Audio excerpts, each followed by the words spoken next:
الحمد لله رب العالمين الرحمن الرحيم مالك يوم الدين إياك نعبد وإياك نستعين اهدنا الصراط المستقيم صراط الذين أنعمت عليهم غير المغضوب عليهم ولا الضالين آمين. واتل عليهم نبأ نوح إذ قال لقومه يا قوم إن كان كبر عليكم مقامي وتذكيري بآيات الله إذ قال لقومه يا قوم إن كان كبر عليكم مقامي وتذكيري بآيات الله فعلى الله توكلت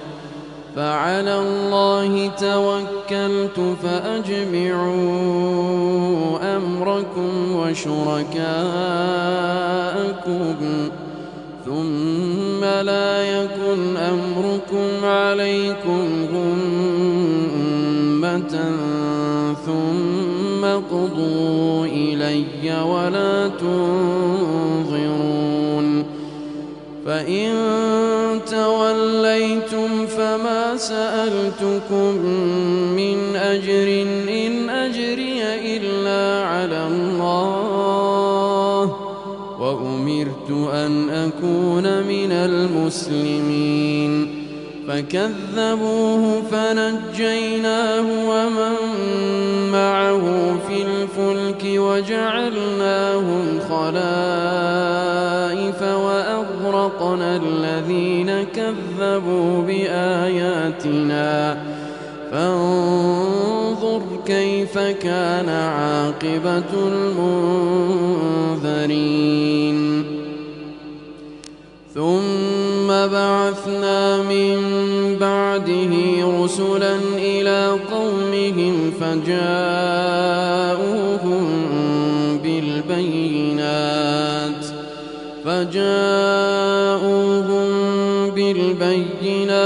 فما كانوا ليؤمنوا بما كذبوا به من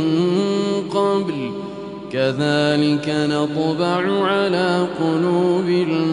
المعتدين ثم بعثنا من بعدهم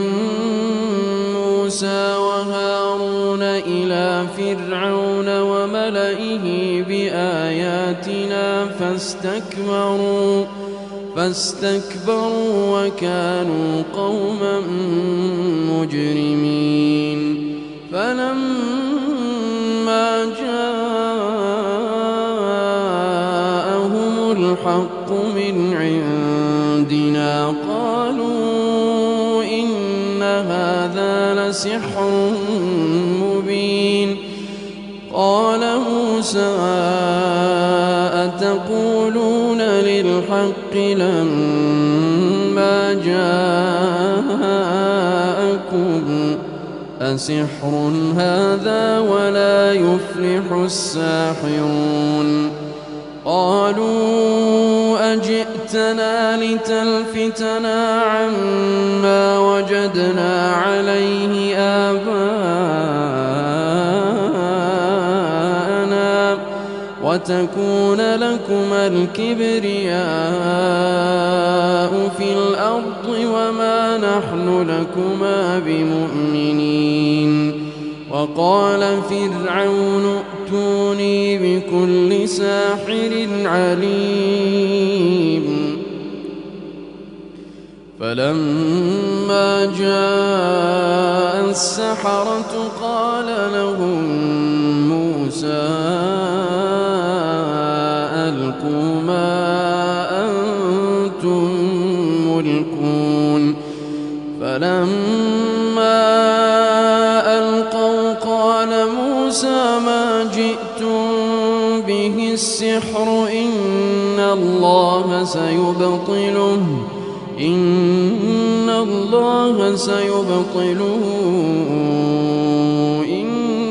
الله لا يصلح عمل المفسدين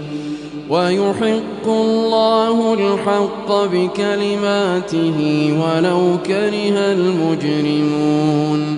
فما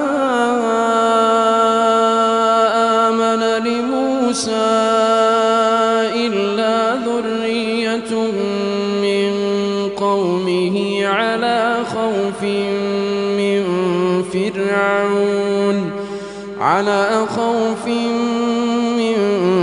فرعون وملئهم أن يفتنهم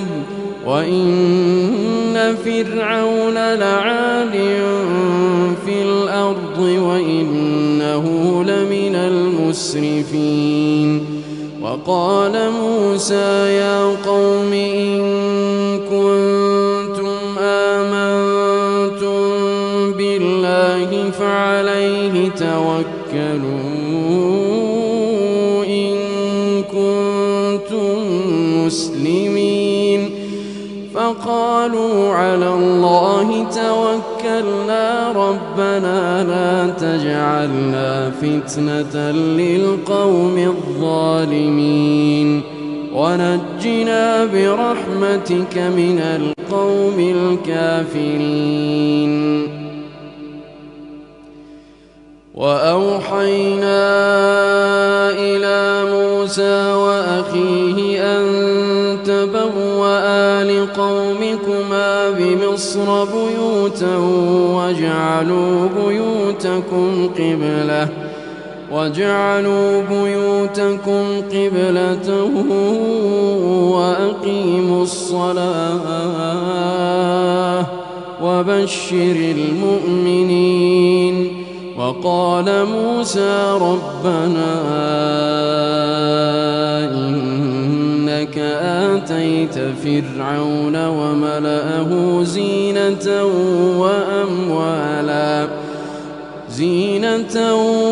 وأموالا في الحياة الدنيا ربنا ليضلوا عن سبيلك ربنا طمس على أموالهم واشدد على قلوبهم فلا يؤمنوا حتى يروا العذاب الأليم قال قد أجيبت دعوتكما فاستقيما ولا تتبعان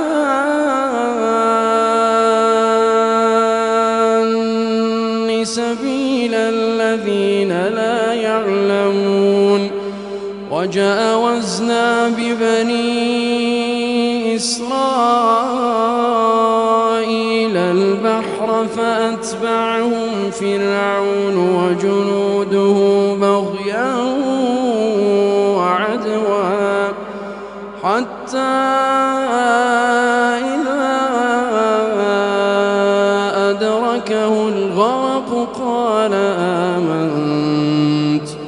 حتى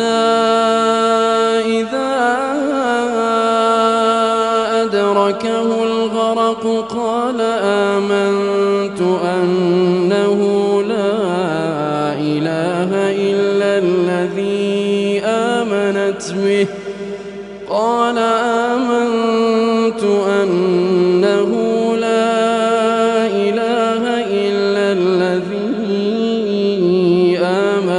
به بنو إسرائيل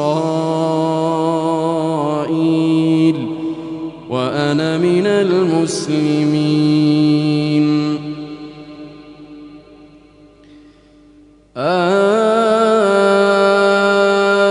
الآن وقد عصيت قبل وكنت من المفسدين فاليوم ننجيك ببدنك لتكون لمن خلفك آية وإن كثيرا من الناس عن آياتنا لغافلون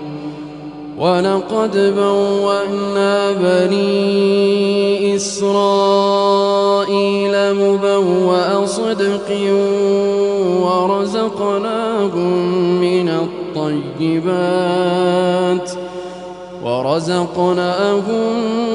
من الطيبات فما اختلفوا حتى جاءهم العلم إن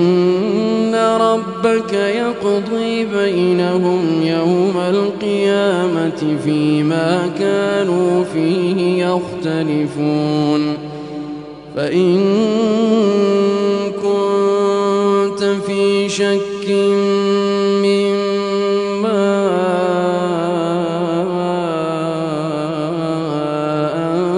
أنزلنا إليك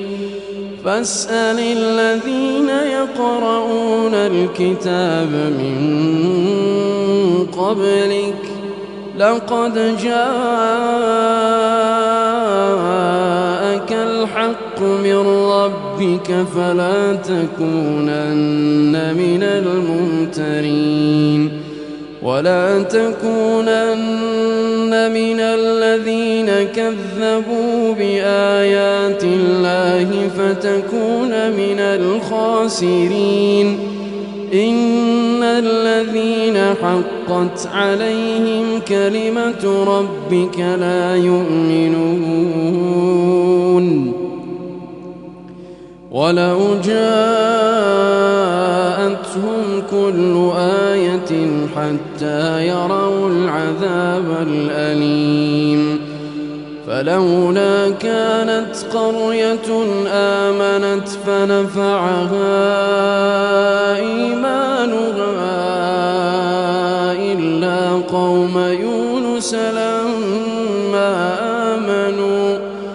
إلا قوم يونس لما آمنوا كشفنا عنهم عذاب الخزي في الحياة الدنيا ومتعناهم إلى حين ولو شاء ربك لآمن من في الأرض كلهم جميعا أفأنت تكره الناس حتى يكونوا مؤمنين وما كان لنفس أن تؤمن إلا بإذن الله ويجعل الرجس على الذين لا يعقلون قل انظروا ماذا في السماوات والأرض وما تغني الآيات والنذر عن قوم لا يؤمنون فهل ينتظرون إلا مثل أيام الذين خلوا من قبلهم قل فانتظروا إني معكم من المنتظرين ثم ننجي رسلنا والذين آمنوا كذلك حقا علينا ننجي المؤمنين قل يا أيها الناس إن كنتم في شك من ديني فلا أعبد الذين تعبدون من دون الله ولكن أعبد الله الذي يتوفاكم وأمرت أن أكون من المؤمنين وأن أقم وجهك للدين حنيفا ولا تكونن من المشركين ولا تدع من دون الله ما لا ينفعك ولا يضرك فإن فعلت فإنك إذا من الظالمين وإن يمسسك الله بضر فلا كاشف له إلا هو وإن يردك بخير فلا راد لفضله يصيب به من يشاء من عباده وهو الغفور الرحيم قل يا أيها الناس قد جاءكم الحق من ربكم فمن اهتدى فإنما يهتدي لنفسه ومن ضل فإنما يضل عليها وما أنا عليكم بوكيل واتبع ما يوحى إليك واصبر حتى يحكم الله وهو خير الحاكمين.